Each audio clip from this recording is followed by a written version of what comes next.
গত কয়েক বছরে বিশ্বের সামরিক কৌশল এক নতুন দিক নিয়েছে। একসময় যুদ্ধ মানেই ছিল ট্যাঙ্ক, যুদ্ধ বিমান আর ক্ষেপণাস্ত্র। 2026 সালের ইরান সংকট দেখিয়ে দিল এখন যুদ্ধ শুরু হতে পারে কম্পিউটারের স্ক্রিনে, কিবোর্ডে কিংবা অদৃশ্য কোডের মাধ্যমে। যুক্তরাষ্ট্র ও ইসরায়েলের যৌথ সামরিক অভিযান অপারেশন এপিক ফিউরি শুধু আকাশ হামলা নয়, এর আড়ালে রয়েছে ভয়ঙ্কর সাইবার যুদ্ধ, যেখানে প্রধান অস্ত্র হ্যাকিং, ডিজিটাল অনুপ্রবেশ, স্যাটেলাইট বিভ্রাট এবং তথ্যযুদ্ধ।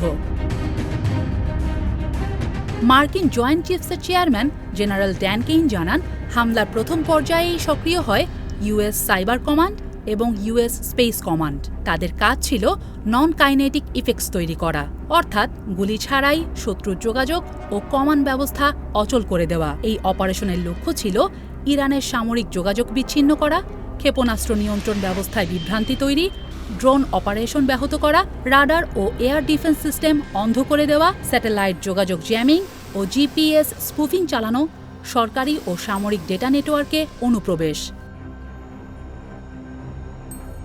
সাইবার যুদ্ধ সাধারণ হ্যাকিং নয়, বরং ডিজিটাল আক্রমণ, যার প্রথম ধাপে প্রতিপক্ষের নেটওয়ার্কে গোপনে প্রবেশ করা হয়। নেটওয়ার্কে ঢোকার পর শত্রুর যোগাযোগ, সেনা চলাচল, অস্ত্র ব্যবস্থার তথ্য সংগ্রহ করা হয়। তারপর নির্দিষ্ট সময়ে যোগাযোগ ব্যবস্থা, ড্রোন নেটওয়ার্ক, ব্যাংকিং সিস্টেম বা বিদ্যুৎ অবকাঠামো অচল করে দেওয়া হয়। সবশেষে সামাজিক যোগাযোগ মাধ্যমে বিভ্রান্তিকর তথ্য ছড়িয়ে আতঙ্ক তৈরি করা হয়।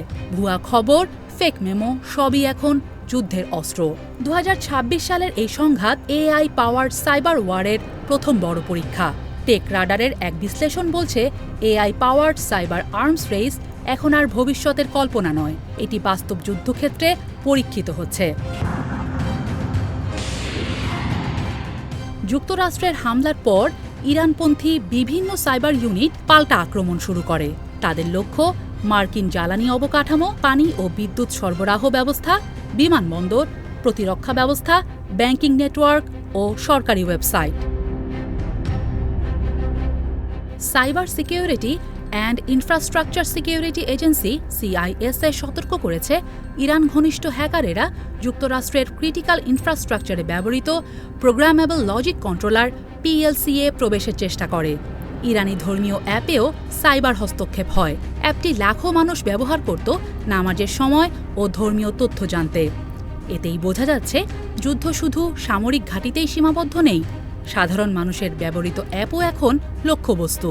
যুদ্ধ শুরুর পর সামাজিক মাধ্যমে সাইবার কমান্ড মেমো ভাইরাল হয়, যেখানে মার্কিন সেনাদের মোবাইলের লোকেশন সার্ভিস বন্ধ করতে বলা হয়। পরে মার্কিন কর্মকর্তারা এটিকে সম্পূর্ণ ভুয়া বলে ঘোষণা করেন। এটি প্রমাণ করে ডিজিটাল যুগে ফেক ইনফরমেশন নিজেই একটি অস্ত্র।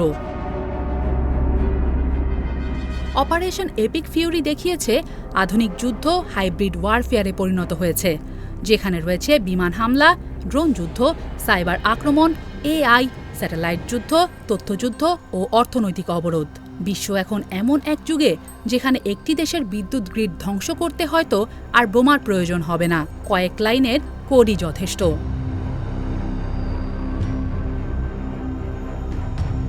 ইরান সংকটে নতুন এক বাস্তবতা সামনে এসেছে।